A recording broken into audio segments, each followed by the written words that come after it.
বিসমিল্লাহি আলহামদুলিল্লাহ।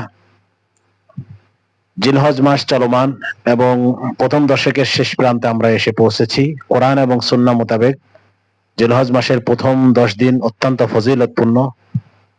সূরা ফাজরের প্রথম আয়াতে আল্লাহ তাআলা 10 রাত্রের কসম খেয়েছেন। মুফাসসিরিনে কেরাম বলেন এই 10 রাত্র দ্বারা উদ্দেশ্য হলো জিলহজ মাসের প্রথম 10 দিন বা 10 রাত্র।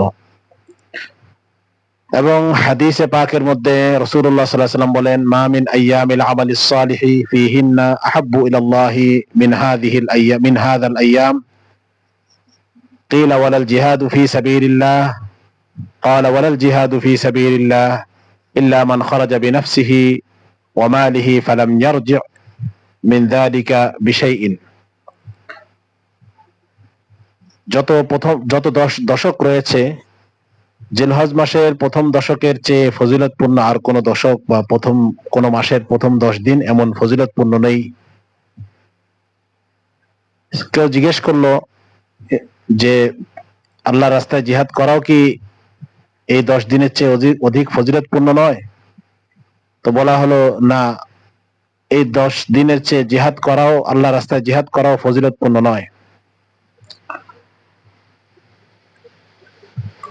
তবে যে ব্যক্তি জান মাল নিয়ে আল্লাহর রাস্তায় বের হয়ে গেছে এবং শাহাদাত বরণ করে ফিরে এসেছে, সে ব্যক্তি অধিক ফজিলতপূর্ণ এবং অধিক মর্যাদাপূর্ণ।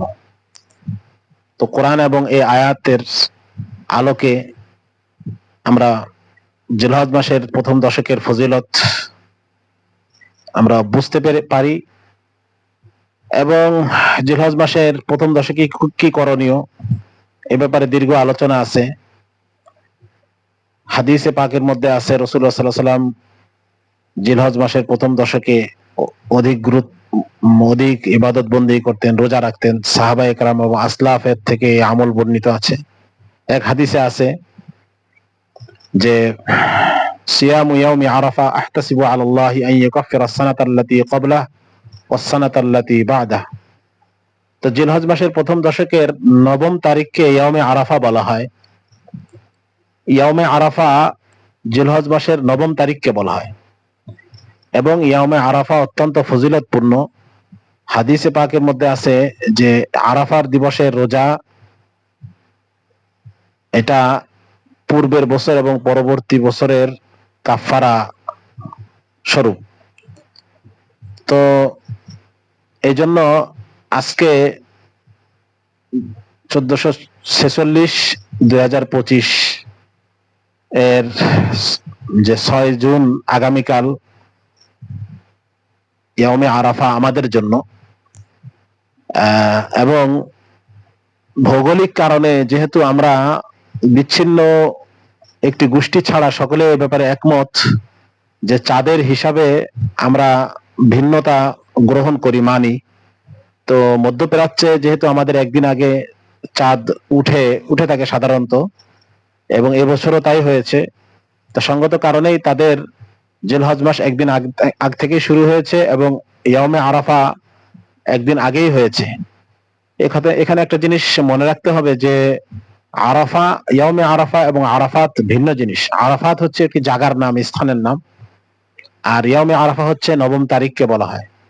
তো 9ম তারিখে আরাফার ময়দানে হাজিরা যারা থাকেন তাদের জন্য সেখানে যাওয়া আবশ্যক।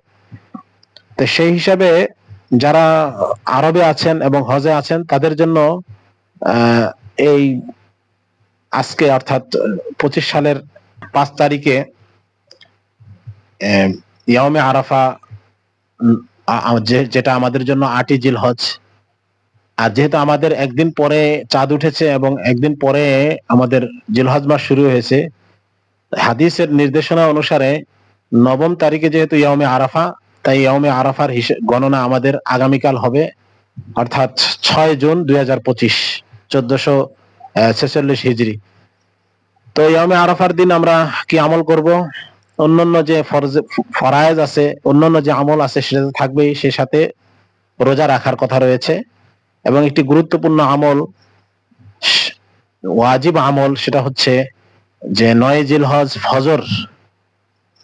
ফজরের নামাজ থেকে নিয়ে 13 জিলহজ আসর নামাজ পর্যন্ত প্রত্যেক নামাজের পরে একবার জোরে তাকবীরে তাশরিক পাঠ করা ওয়াজিব। তাকবীরে তাশরিক হচ্ছে আল্লাহু আকবার, আল্লাহু আকবার, লা ইলাহা ইল্লাল্লাহু ওয়াল্লাহু আকবার, আল্লাহু আকবার, ওয়ালিল্লাহিল হামদ।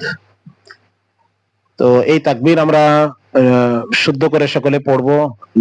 পুরুষরা মসজিদে জামাতে নামাজ আদায় করার পরে পড়ব সমস্বরে, এবং মা বোনদেরকেও এটা পড়ার প্রতি উদ্বুদ্ধ করবো এবং তাদেরকে স্মরণ করিয়ে দিব। যদি কখনো ভুলে যায় কেউ, তো যখন স্মরণ হবে তখন সেটা আদায় করে নিবে। এবং জিলহজ মাসের 10 তারিখের সবচেয়ে গুরুত্বপূর্ণ আমল হচ্ছে কোরবানি করা। তো এই জন্য আমরা এই জিলহজ মাসের এই আমলগুলো আমরা করার চেষ্টা করব, এবং আমরা অযথায় বিতর্কে জড়াবো না, এবং অযথায় আমরা বিতর্ক করব না। যেহেতু আমরা সকলে এই বিষয়গুলো একমত দিবসের গণনা হিসেবে, সুতরাং আরাফার দিন, হাজিদের আরাফার দিনকে কেন্দ্র করে আমরা আরাফা নিয়ে বিতর্ক না করে হাদিসের ব্যাপকতার দিকে লক্ষ্য করে আমরা 9 তারিখকে ইয়ামে আরাফা গণনা করে সেই ফজিলত এবং সেই গুরুত্বকে আমরা গ্রহণ করার চেষ্টা করব। এবং 9 তারিখে আমাদের 9 তারিখে রোজা রাখার কারণে ঈদের দিন রোজা রাখা হবে না, যেহেতু আরবের ঈদের দিন আর আমাদের ঈদের দিন এক নয়। তাই আমরা যদি রোজা রাখি তাহলে ঈদের দিন আমাদের রোজা রাখা হবে না। সে সাথে আর একটা কথা মনে রাখতে হবে যে জুমার দিনকে রোজা রাখার জন্য নির্ধারণ করা হাদিসে নিষেধ আছে, বেদাত। কিন্তু যদি কোনো শরীয়তের কোনো রোজা জুমার দিন চলে আসে তাহলে সে রোজা রাখতে কোনো সমস্যা নেই। সুতরাং শরীয়তের নির্দেশনা এবং শরীয়তের বর্ণিত রোজা ব্যতীত জুমার দিনকে রোজা রাখার জন্য খাস করা এটা নিষেধ। যেহেতু এবার আমাদের ইয়ামে আরাফা জুমার দিন হয়েছে, তাই আমরা রোজা রাখতে আমাদের কোনো বাধা নেই। তবে রোজা আমরা যদি রাখতে নাও পারি, তাকবীরে তাশরিকের ব্যাপারে আমরা গুরুত্ব আরোপ করি। তাকবীরে তাশরিক হচ্ছে আল্লাহু আকবার, আল্লাহু আকবার, লা ইলাহা ইল্লাল্লাহু ওয়াল্লাহু আকবার, আল্লাহু আকবার, ওয়ালিল্লাহিল হামদ। আল্লাহ তাআলা আমাদেরকে কবুল করেন, আমিন।